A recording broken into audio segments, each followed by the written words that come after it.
Out this morning, President Trump trailing Joe Biden by sizable margins among registered voters in 6 battleground states that Trump won in 2016.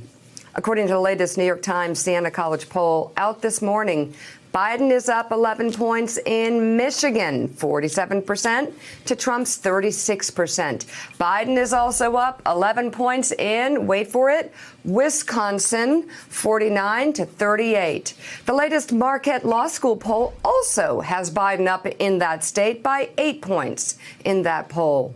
Back to the New York Times Siena numbers, Biden has a 10-point advantage in Pennsylvania, 50 to 40. Trump carried Michigan, Wisconsin, and Pennsylvania by less than a point. Biden is up 6 points in Florida, 47 to 41. Biden's lead by 7 points is in Arizona as well, 48 to 41. And the former vice president is up 9 points in North Carolina, 49 to 40%. Willie, it kind of explains the congressional races in North Carolina. Biden's doing well there. He's doing well in a lot of states that Trump won.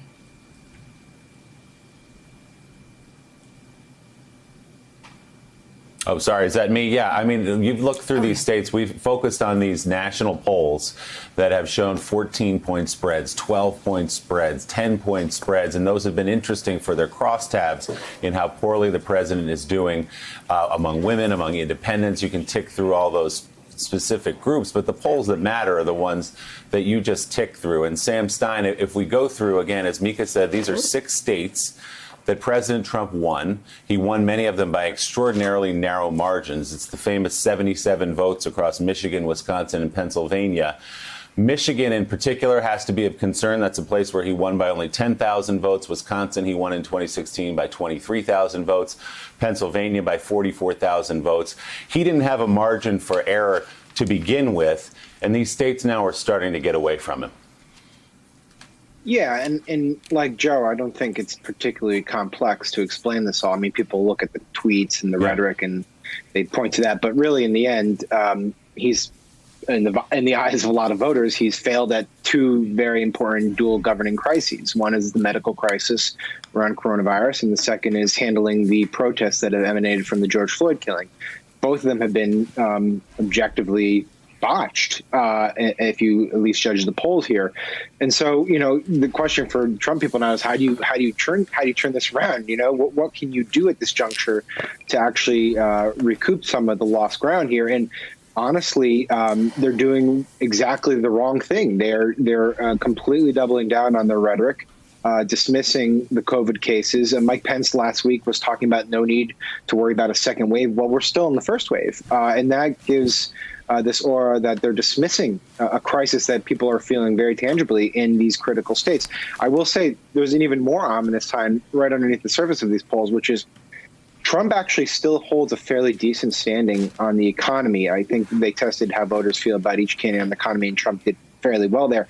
There's been a boatload of economic assistance that Congress passed in the early spring to deal with the COVID crisis that is going to run out fairly soon. And if Congress does not extend that, unemployment benefits, federal assistance for businesses and like, we could be dealing with a much bigger economic catastrophe than we already have, at which point Trump's one read of hope could potentially vanish even further. So, you know, while this does seem like the nadir for him in these polls, it could actually get worse.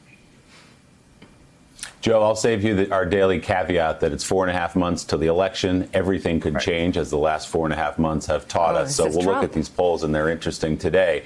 But, Joe, we've talked a lot about on this show over the last few months how the president has been out of step with the country, first on coronavirus, then on the protests and the movement in the streets.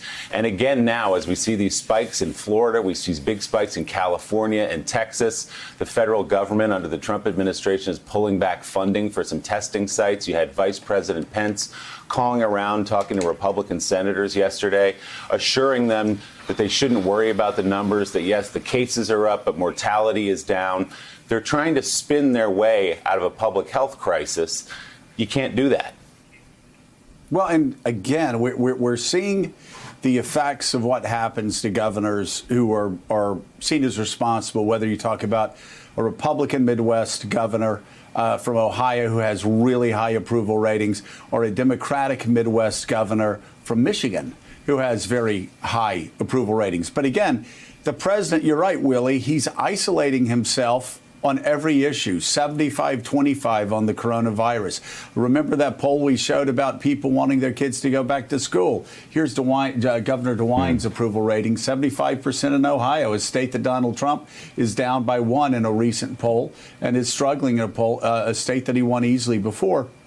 But you can talk about going back to school. Remember, we showed that poll some time ago, and something like 80% of Americans with children were not ready to send their children back to school. At the same time, the president was pushing for them to send their children back to school, of course, not because of education, but because workers needed some place to park their children to get back to work. But even small business owners understand that if we have another round of deadly waves of coronavirus, they're going to have to shut their businesses down again, and it's already happening in some parts of America. It's so devastating. And Willie, when you look at John Cornyn from Texas, actually criticizing the president of the United States for stopping funding of testing sites. Think about this. He wasn't joking. He's now calling for the stopping of funding of testing sites as we go up. I mean, we could add Texas and Georgia, Willie, to the states that are also in danger, because some recent polls have showed that he's tied there. So I guess the question is, what's the dynamic that's going to change, Willie? What dynamic is going to change? How are these numbers going to get any better if he continues to spout out information that's false about the worst pandemic in over 100 years? Yeah, you cannot wish away coronavirus. You cannot wish away a public health crisis. You can't say it's going to just disappear. You can't send people out who are economic advisors going on TV talking about public health and saying we have it under control. That's not how it works. Vice President Pence can't call around to senators, Republicans in states where these cases are spiking and tell them not to worry. They're looking at it. They're hearing from their constituents. Thanks for checking out MSNBC on YouTube, and make sure you subscribe to stay up to date on the day's biggest stories. And you can click on any of the videos around us to watch more from Morning Joe and MSNBC. Thanks so much for watching.